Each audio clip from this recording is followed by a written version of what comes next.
आज डेगाना के अंदर जिस जोशीले अंदाज के अंदर आप नौजवानों ने सर्व समाज ने स्वागत किया, जुलूस के रूप में लेके आए, मैं आपका आभार प्रकट करता हूं। और पंचायत चुनाव के अंदर आलपी पार्टी बिना कोई तैयारी के उतरी थी और लगभग 30,000 से ज्यादा वोट राष्ट्रीय लोकतांत्रिक पार्टी ने हासिल किए। और अभी हमारा सदस्यता से सत्ता की ओर अभियान चला, उसमें हजारों की तादाद में सदस्य बना के आपने संदेश दिया कि पिछली बार हम लड़े नहीं थे, किसी की मदद कर दी थी, इसलिए आप चिंता नहीं करें हनुमान जी। 23 में डेगाना उतना ही मजबूत है जितना खींवसर विधानसभा है। डेगाना से भी आरएलपी का विधायक जिता के भेजेंगे। मंच पर उपस्थित मेड़ता की विधायक बहन इंदिरा बावरी जी, भोपालगढ़ के विधायक और पार्टी के हमारे प्रदेश अध्यक्ष पुखराज जी गर्ग साहब, हमारे रऊफ साहब जो प्रदेश अध्यक्ष है रऊफ मेहर साहब, मेड़ता के पूर्व प्रधान रामअवतार जी टाडा साहब और रामअवतार जी, वकील साहब पुनाराम जी, भाई काला जी, जीतू जी, देशवाली जी, अशोक काछनिया जी, राकेश एंड राकेश, सम्मानित मंच, उपस्थित मौजूद बुजुर्गों, नौजवान साथियों, मेरे भाइयों, अब की बार ये तो तय है कि डेगाना में आरएलपी चुनाव लड़ेगी पूरी मजबूती से। मैं तो ऐसा व्यक्ति हूं कि मेरे पास कोई आता है मदद मांगता है, मैं उसकी मदद करता हूं। पिछली बार कांग्रेस पार्टी के जो यहां से नेता है वो रात को 12 बजे मेरे पास आए, पिता पुत्र दोनों आए और मैंने उनकी मदद की और मदद से चुनाव जीत के चले गए। और लोकसभा चुनाव के अंदर आपने देखा होगा कि मेरा गठबंधन था और गठबंधन की वजह से लोकसभा चुनाव में भी बीजेपी को भारी बढ़त मिली। मतलब मैं दोनों का ही काम आया हूं, कांग्रेस के विधानसभा चुनाव में और बीजेपी के लोकसभा चुनाव के अंदर। जब डेगाना के बाजार के अंदर लंबे समय बाद आया तो दीवार निकली देखी लंबी, तो मैंने कहा बड़ा चौड़ा रास्ता था, कहां चला गया, और इसको कांग्रेस और भाजपा में बांट दिया, ये बीच में कर दिया उस रास्ते को। वो दीवार निकाल के पूरे डेगाना का जो हमारा स्वरूप था उसको बिगाड़ दिया। किसने बिगाड़ा, कैसे बिगाड़ा, ये तो चिंता का विषय, लेकिन निश्चित रूप से सरकार या तो कांग्रेस की है या बीजेपी की है, कहीं इसमें तो गठबंधन नहीं है। इस बात का भी मैं ध्यान रखना बिगाड़ने के अंदर। मैं आपको इतना ही विश्वास दिलाता हूं, मेरी लड़ाई किसी व्यक्ति के खिलाफ नहीं और मेरे से कोई लड़ भी नहीं सकता। अगर मेरे से लड़ने की हिम्मत हो तो दूसरे इलाकों में जाके शरण नहीं लेते। मेरा इलाका पड़ा, आ जाओ लड़ लो वहां पे, तो रोज कहता हूं लड़ो आप। जब व्यक्ति दूसरे इलाके में जाके शरण ले लेता है और काम पड़ने पे हाथ जोड़ लेता है तो उस व्यक्ति का कोई खतरा नहीं दुनिया में। सुन लो मेरी बात, कमजोर को कोई नहीं मारता, कमजोर तो अपना मरा होता है, जिसका स्वाभिमान मर गया अपना मौत हो गई उसकी। हनुमान बेनीवाल राजस्थान के अंदर है, वो लड़ाका जिसने तेजाजी महाराज के जयकारे को राजस्थान की विधानसभा से देश की लोकसभा तक लेके गया। हनुमान बेनीवाल राजस्थान का वो लड़ाका है। हरियाणा उत्तर प्रदेश के किसान नेताओं के पहले झंडे हम लेके चलते, लेकिन जब देश का किसान तकलीफ में आया, देश का जवान तकलीफ के अंदर आया, हरियाणा यूपी के किसान नेताओं ने मुझे कहा हनुमान जी हमारे नेताओं में दम नहीं रहा, हमारे नेता कोई खट्टर की चाटुकारिता कर रहे हैं, कोई अमित शाह की चाटुकारिता कर रहे हैं। अगर आप राजस्थान के किसानों में अलग जगाओ और आप मोदी की सत्ता छोड़ के किसानों का साथ दो तो एक नई ऊर्जा किसान आंदोलन को मिलेगी और राजस्थान का ऋण हमारे ऊपर रहेगा। भाइयों, राजस्थान के सम्मान के लिए, जिले के सम्मान के लिए मोदी की परोसी हुई थाली के ठोकर मार के एनडीए छोड़ के 70 दिन किसानों के साथ खड़ा रहा। नागौर का सांसद था जिसने किसान कौम के सम्मान की लड़ाई लड़ी। जब अग्निपथ योजना आई देश के अंदर, देश का कोई सांसद नहीं बोला। 2 दिन से सोशल मीडिया पे चल रहा है कि एक अग्निवीर जो शहीद होता है, एक एम्बुलेंस के अंदर उसको लेके आते हैं पंजाब के अंदर और एम्बुलेंस में उसको बॉडी को रख के चले जाते हैं। आप देखिए कैसी विडंबना है कि देश का जवान जब शहादत देता है तब लाखों की तादाद में जयकारों के साथ उसको लाया जाता है। और ये एक अग्निपथ अग्निवीर के नाम से जो योजना प्रधानमंत्री लाए, सेना का जो अपमान किया, लेकिन सेना के अपमान करते समय कोई देश का सांसद मोदी के खिलाफ नहीं आया। एकमात्र नागौर का सांसद अग्निपथ योजना का विरोध, ऑल पार्टी मीटिंग, लोकसभा और जोधपुर में 2 लाख जवानों की रैली करके मोदी को चेतावनी देता है, मोदी जी हम आ रहे हैं दिल्ली की तरफ, तैयारी कर लो। उसका परिणाम ये होता है कि पहले अग्निवीर 25% रखना और 75 वापस भेजने की बात थी, अब ये बात होगी कि 50% अग्निवीर है वो सेना में रखेंगे, 50 वापस भेजेंगे। अगर आप एक जोरदार ललकार हुंकार दिल्ली की तरफ भरोगे, वो दिन दूर नहीं जब पूर्व की भांति सेना भर्ती रैलियां भी होगी और हमारे किसान कौम के बच्चों ने जो देश की रखवाली की, आज देश का इतिहास किसान कौम के संघर्ष से भरा पड़ा है। सबसे ज्यादा शहादत हमारे बच्चों ने दी, लेकिन कोई धनी धोरी नहीं। 1952 से लेकर आज दिल्ली का मंत्रिमंडल देखें, पहला मंत्रिमंडल है जिसमें हमारा कोई कैबिनेट मंत्री नहीं है। इस राजस्थान के अंदर देखें, वोट हमारा, मुख्यमंत्री दूसरे बन जाते हैं। और क्यों नहीं बनेंगे? हमारे नेताओं की सोच ही नहीं। हमारे नेताओं की सोच एक ही है कि कोई सीमेंट कंपनी आए उसकी दलाली कैसे करें, कोई दूसरा काम आए व्यापार कैसे करें। व्यापारी बन गए हमारे नेता, और व्यापारी बन गए इसलिए कौम धीरे धीरे धीरे धीरे कमजोर पड़ गई। मुझे धन्यवाद दो कि मैंने नौजवानों के अंदर ऊर्जा भरी, बहुत ताकत दी और ये झंडा दिया। ये झंडा अब राजस्थान के अंदर कहीं भी लेके किसान खड़ा हो जाए, हिम्मत है कोई झंडे की तरफ देख ले, न तो मोदी की सरकार देख सकती, न राजस्थान की सरकार देख सकती। जिस तरह लाल झंडी दिखाने से रेल रुक जाती है, आरएलपी का झंडा दिखाने से सरकार रुक जाती है राजस्थान के अंदर। ये मैं आपको आश्वस्त करना चाहता हूँ। मैं तो 2003 के अंदर ही मिनिस्टर बन जाता। बात तो इतनी थी कि वसुंधरा के जाके सैल्यूट देना था, नहीं दिया। मैंने कहा कई देखे हैं, मैंने मारा नहीं, महाराजा नहीं करता। 8, 13, 18, 19 फिर 23, 3 विधायक पिछली बार बने।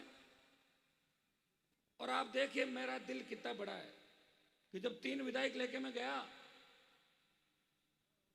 सचिन पायलट ने मुझे कहा हनुमान जी मेरी कोई मदद नहीं कर रहा है, आप भी तेजा जी का जयकारा लगाते हैं, गुर्जर समाज भी लगाता है, आप मेरी मदद कर दे। मैंने कहा क्या मदद चाहते हो?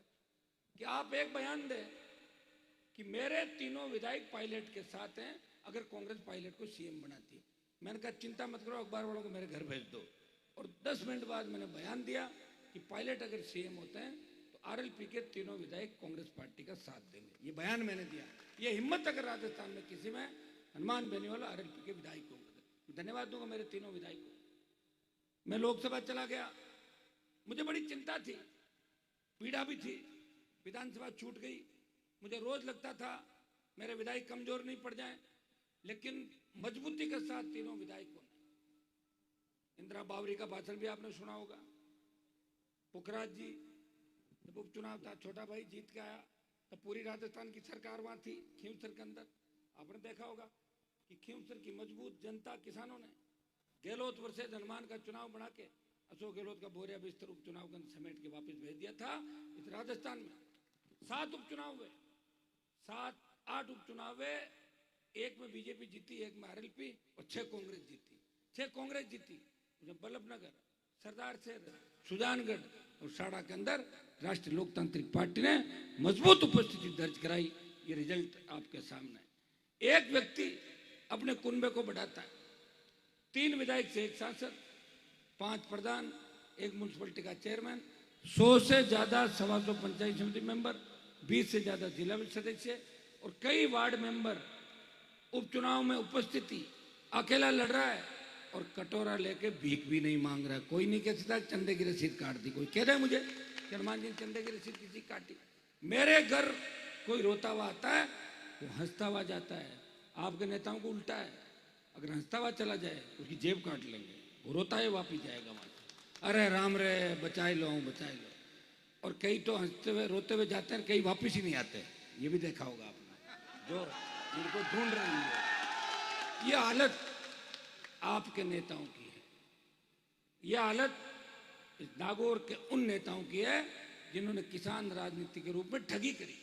आज से 60 साल पहले अगर इंदिरा गांधी नहर का सिंचाई का पानी डेगाना, नागौर, खींवसर की धरती पे आ जाता तो हमारे बच्चों को भी गुजरात, महाराष्ट्र में कमा के खाने के लिए जाना पड़ता। मैं जब सूरत गया, अहमदाबाद गया, डेगाना का बहुत बड़ा वर्चस्व है, बहुत बड़े बिजनेस करने वाले लोग हैं, मुझे बुलाते हैं डेगाना, खींवसर, जोधपुर, बाड़मेर। लेकिन वो इसलिए गए कि हमारे यहाँ खेती के अंदर कुछ भी नहीं होता है। अब तो जमीनों की जो जोत थी, किसी के 200 बीघा थी, 4 भाई थे, पोते, वो तो हो गई 10-10, 20-20, 25-25 बीघा के अंदर जमीन उपजाऊ नहीं। आपने अपने दम पे तेजा जी के जयकारे के साथ आप आगे बढ़े हो, किसी नेता का सहयोग नहीं है। और नेता किसको कहते हो? नेता वो होता है जो सड़क पर लड़ता है। आपके 90 से लेकर अभी तक का मैं बता दूं इतिहास, 10 और 33 साल के अंदर कांग्रेस के जो विधायक रहे लंबे समय तक, 5 बार भी विधानसभा के अंदर इलाके के लिए नहीं बोले, 5 बार भी नहीं बोले विधानसभा में।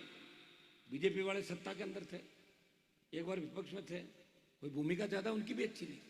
लेकिन दुर्भाग्य, एक खींवसर का विधायक था, वो लोकसभा के अंदर दिल्ली गया और वो लोकसभा में बोला ही नहीं, वो देश के 10 सांसदों के अंदर मजबूती के साथ अपनी उपस्थिति दर्ज कराई कि देश के टॉप 10 के अंदर किसान की कोई बात करता है, वो नागौर का सांसद है, वो वीर तेजा जी महाराज का भक्त है। भाइयों, अब के ये तय है कि डेगाना के अंदर ऐसा उम्मीदवार आएगा जिसके बारे में आपने कल्पना भी नहीं की होगी, और जिसका सोचा भी नहीं होगा, और वो आएगा, आते ही कांग्रेस थर्ड चली जाएगी। मुकाबला भारतीय जनता पार्टी आरएलपी का डेगाना के अंदर। मैंने पहले ही कहा था कि कांग्रेस को आपने क्या नहीं टाबर गांव में कि वो थर्ड आएगा, फर्स्ट सेकंड थर्ड, तो थर्ड करा के भेजूंगा। और जो बात खींवसर की कर रहे हैं ना, तो वहां तो जमानत जब तैयार है भेज दो किसी पे, तो जमानत ही नहीं बचा पा रही पार्टी। एक बार नहीं भाई, 8, 13, 14 लोकसभा निर्दलीय, 18, 19 फिर उपचुनाव। आ जाओ ना, कौन मना कर रहा है? छोड़ के भाग गए सारा इलाका, वोट पड़ रहा है वहां। डेगाना में शरण ली, में धन्यवाद दूंगा डेगाना के लोगों को कि आपने शरण दी उन लोगों। पहले के जमाने के अंदर कहते थे कि जो शरण देता है वो बड़ा होता है। डेगाना को धन्यवाद कि भगोड़ों को शरण दी आप, और आपने शरण देकर उनको जिंदा रखा। बदले में आपको क्या मिला? न विकास हुआ और न कुछ हुआ, विनाश जरूर हुआ। यहाँ पे, यहाँ जो मजबूत राजनेता उभर के आते, कुछ किसान के बेटे उभरते, कुछ विधायक बनते, कुछ आगे जाते, उनको नहीं जाने दिया। और मेरी बात अगर नहीं मानो तो डेगाना के वर्तमान प्रधान जी के कान में जाके पूछ लेना, इस राज्य में उनके साथ क्या हुआ था, खुद ही बता। ये मैं नहीं कह रहा हूं, कान में बात करना, ठीक है? और हमारा देखिए, नेताओं का कई बार बयानबाजी होती है, करती है, लेकिन मैं आपको बता दूं, मैं मेरे बयान से कभी नहीं बदलता। और मेरी अगर कोई मदद करता है, मैं लाख लोगों के बीच कह सकता हूं उसने मेरी मदद की। मैं जिनकी मदद करता हूं वो लोग समय समय पर जब बदलते हैं, जिसको जिताने की बात करते हैं, लोकसभा चुनाव में उसको हराने के लिए रात को मेरे से मीटिंगें करते हैं कि कैसे हारे, और अब एकदम चिंता आ गई, अब जागृति आ गई, पता नहीं कौन सा सपना आ गया। ऐसी बातों में कुछ नहीं पड़ा। अब लोग होशियार है, बदलाव चाहते हैं, और ये बदलाव तय है। और अभी तो मेरे को तो ये लगता है ये भी तय नहीं है, कहीं ऐसा नहीं कि जो कांग्रेस की टिकट मांग रहे हैं वो बीजेपी से ले ले, और जो बीजेपी मांग रहा है कांग्रेस से ले ले। कोई भरोसा नहीं डेगाना संशय में रहता हूं, पता नहीं क्या हो जाए डेगाना का। फिर भी जो भी होगा ठीक होगा, हमें लड़ना है, प्रयास करना है। और राजस्थान में जो 90 लाख नया वोट जुड़ा है, वो 90 लाख नया वोट इस राजस्थान की दिशा और दशा तय करेगा। 90 लाख में से आप जोड़ लें 80% पोलिंग होगी, और उसका 70% भी अगर आरएलपी को मिल गया, जो पहला वोट करेगा राजस्थान के अंदर, वो वोट करेगा भ्रष्टाचार के खिलाफ। बेमुक्त, अपराध मुक्त राजस्थान कौन बनाएगा? पेपर लीक की घटनाओं पे कौन अंकुश लगाएगा? कौन बजरी माफिया का इलाज राजस्थान के अंदर करेगा? कौन कर्ज मुक्त किसान करेगा? कौन जवानों को रोजगार दिलाएगा? कौन बहन बेटी अबला की इज्जत बचाएगा? किसका शासन आने से गुंडे अपराधी राजस्थान छोड़ के भाग जाएंगे?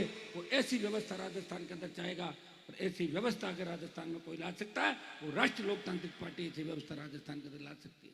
भाइयों, मुझे देखिए, दिल्ली के अंदर मोदी से लड़ रहा हूं, स्टेट में गहलोत से लड़ रहा हूं, पायलट से दोस्ती थी, वो भी रूठ के चले गए अलग, झगड़ा में गहलोत से नहीं कर पाए, गहलोत की छतरी के नीचे चले गए। लेकिन हनुमान बेनीवाल की लड़ाई जारी है। और मेरी लड़ाई किसके पीछे? आपके लिए। आपकी ताकत ही मेरी ताकत है। मुझे अगर सत्ता में शामिल होना होता कभी का हो जाता, अब होना चाहूँ, सत्ता मेरे इर्द गिर्द घूमती है 15-20 साल से लगातार। आओ हनुमान जी, आधी अधूरी सत्ता के अंदर आ जाओ। मैं कहता हूँ आधी अधूरी सत्ता में नहीं आऊँगा, मैं पूरी सत्ता लूँगा। पूरी सत्ता किसान के बेटों को कैसे मिले, ये हनुमान बेनीवाल राजस्थान के अंदर चाहते। पिछली बार मैंने एक मदद नहीं की, कम से कम 20 जगह मदद की थी लोगों की। उसकी वजह से कई मंत्री बन गए, कई विधायक बन गए, कई गलतफहमी हो गई। अब की बार 23 के अंदर जब मतगणना हो, 10:30 से 11 बजे तक देखना कितने निकल के भागते हैं, कितों के पैरालाइसिस होता है, कितों की आवाज़ चली जाती है। 10:30 से 11 बजे तक हो जाएगा। अब की बार मदद होगी राजस्थान के जवान किसान। आपकी उम्मीद जो आपकी है कि हमें इस राजस्थान की सत्ता पर कब्जा करना, कब्जा करने के लिए आरएलपी इस बार हर सीट पे उम्मीदवार लड़ाएगी। लोग कह रहे हैं आपके लड़ने से किसको फायदा है, किसी को फायदा नुकसान जो होगा देखा जाएगा। हमें राजस्थान में लड़ने से इस राजस्थान की जनता को फायदा है। देश में एक बात चलेगी, ये वही राजस्थान है जहाँ एक रोटी को एक बार इधर से सेकते हो और एक बार इधर से सेकते हो। कांग्रेस बीजेपी एक नया दल राजस्थान के अंदर आया, जिसने नई उम्मीद राजस्थान के अंदर जगाई, जिसने नए दूसरे दलों को तैयार किया राजस्थान के अंदर। वो सारे नए दल अगर साथ खड़े हो जाएं तो हम 1.5 करोड़ से ज्यादा वोट लेते हैं। लेकिन मैं विश्वास दिलाता हूँ, डेगाना की सीट अब अगर आप निकाल के दोगे तो राजस्थान में अकेली राष्ट्रीय लोकतांत्रिक पार्टी 1 करोड़ से ज्यादा वोट राजस्थान के अंदर लेगी। ये मैं विश्वास के साथ आपके बीच कहता हूँ। मैं ऐसे ही नहीं कह रहा हूँ, मैं ऐसे ही नहीं घूम रहा हूँ। मैं इस राजस्थान के गांव गांव ढाणी ढाणी घुमा हूँ। 200 विधानसभा क्षेत्रों के अंदर उठा के पूछ रहे हैं किसमें किसके कितने वोट आएंगे, कैसे आएंगे। ये तो जानकारी और हमारे पास क्या है भाई, ये तो है ही सारा आपके सामने। 25 सालों का संघर्ष, कॉलेज विश्वविद्यालय की राजनीति से विधानसभा लोकसभा का सफर, पार्टी बना के इस राजस्थान के लिए जो कहते थे सेंट्रल हॉल में लोकसभा के एमपी हमें कि राजस्थान में कहाँ पार्टी बन सकती है, वहां तो कुछ हो ही नहीं सकता। हमारे रामदास जी टाटा प्रधान जी बैठे हैं, हम साथ थे बीजेपी के अंदर एक जमाने के अंदर। मैं हमेशा क्रांतिकारी बात करता था, ये सोचते थे देखते थे कि रामनिवास जी कांग्रेस छोड़ के हमारे साथ आए पादू वाले आरएलपी के अंदर। तो इन्होंने देखा नजदीक से, रिया के अंदर कॉलेज खोलने की बात थी। रामनिवास जी 150 लोगों को लेकर मेड़ता कॉलेज के कार्यक्रम के अंदर आए कि साहब आपके खींवसर में कॉलेजें खुल रही है। मैंने कहा राज तो मेरा नहीं है, लेकिन मैं कागज लिखता हूँ, डरता हुआ गहलोत कॉलेज खोल देता है, ये सही है। और मेरा कागज दिल्ली जाता है, दिल्ली में भी नो नहीं होता, लटका देते हैं, ये शो किया। उनको पता कि अगर इसका कागज खराब कर दिया तो किसी एमपी एमएलए को खराब कर देगा राजस्थान के अंदर। ये इसलिए मेरा काम होता है। तो इन्होंने कहा कॉलेज खुल जाएगी। मैंने कहा कि पक्का वादा करो। मैंने कहा पक्का वादा कि साहब डेगाना वालों तो बहुत टाइम तक हमें कहा कॉलेज खुलाएंगे, 20 साल हो गए। मैंने घोषणा कर दी मंच पे, मैंने कहा रिया में कॉलेज खुलेगा, और कॉलेज खुल गया। बजट का जब आखिरी रिप्लाई दे रहे थे तो रिया में कॉलेज की घोषणा हो गई। अच्छी बात है। रिया के अंदर जो हमारा पिछड़ा हुआ इलाका है, बजरी निकल के ईश्वरी कर पाते, बजरी किसने हमें हमारे पास आने दी? बजरी माफिया आ गया, बड़े माइंस होल्डर आ गए। लेकिन मैंने प्रयास किया, बजरी माफिया को भगा दिया। आप निकाल रहे हो बजरी, धीरे धीरे निकालो, एक साथ मत निकालो ज्यादा। एक साथ निकाल के गाड़ियां दौड़ा रहे हो एक दूसरे के ऊपर, आपस में मर जाओगे तो बजरी क्या काम आएगी। बजरी माफिया भाग गया। समझदारी से काम लो। सरकार अगर हमारी आ गई, सरकार अगर हमारी आ गई, घूमने दो उनको, कुछ नहीं सुनो ऐसे भाग। सरकार अगर हमारी आ गई तो बजरी के ठेके भी आपको दे देंगे। हर खेत, अरे उधर में देखो भोंगते रहते, भोंगने दो उनको। हर खेत सिंचाई का पानी होगा। बजरी की माइंस आपके यहाँ मिलेगी। किसानों को मुफ्त बिजली, टोल मुक्त राजस्थान, और कर्ज मुक्त किसान की जो वादा वो हम पूरा करेंगे, जो कांग्रेस पार्टी नहीं कर पाई। और जवानों को रोजगार होगा। जवान के हाथ में बंदूक नहीं होगी, कलम और रोजगार होगा। यह मैं आपको विश्वास दिलाता हूं। आने वाला समय हमारा है। कुछ लोग, अगर आप उधर, मेरी तरफ भी ध्यान रखो आप सब है, क्योंकि मेरी तरफ ध्यान रखोगे ना तभी तो मैं चटनी बनाऊंगा सबकी। मेरा इधर मैं सब कर दूंगा, चिंता ही मत करो। ये मेरा जन्म इसलिए हुआ है कि मैं किसानों को आजादी दिलाऊं राजस्थान का, और गुंडे बदमाशों को हथकड़ी दिला के पैदल मार्च निकलवाऊं राजस्थान के अंदर, चाहे वो कितने भी बड़े। और नहीं मानते हो पूछ लो, जो भारतीय जनता पार्टी के अंदर मजबूती से तोलते थे, क्या स्थिति हुई उनकी। सलाखों को पीछे डलवाया, ठीक कर दिया। एक टेबलेट खाते थे, 5-5 टेबलेट चालू करा दी। यहां भी लंबी चौड़ी स्थिति नहीं है, सांस फूलती है, बकवास करते हैं, उससे क्या बचना है? कुछ नहीं। समय आएगा, समय आ गया, और जिस दिन समय आएगा कहेंगे नहीं, इस बार एफआर दे देंगे, फाइनल रिपोर्ट पूरी परमानेंट। और डेगाना में ऐसा उम्मीदवार उतरेगा जिसकी घोषणा होते ही ये बिलों में छुप जाएंगे। ये भी मैं आपको विश्वास दिलाता हूं। आप सब ने जो ताकत मुझे दी, सब ने जो मजबूती मुझे दी, आगे भी ताकत और मजबूती के साथ आपको हनुमान बेनीवाल का साथ देना है। मैं विश्वास दिलाता हूं कि आने वाला समय आपका है, और ताकत के साथ हम लड़ेंगे, डेगाना पे विजय हासिल करेंगे, नागौर पे विजय हासिल करेंगे, और राजस्थान की सत्ता पे किसान कौम का कब्जा होगा। इतना विश्वास मैं आपको दिलाता हूं। बहुत बहुत आपको धन्यवाद।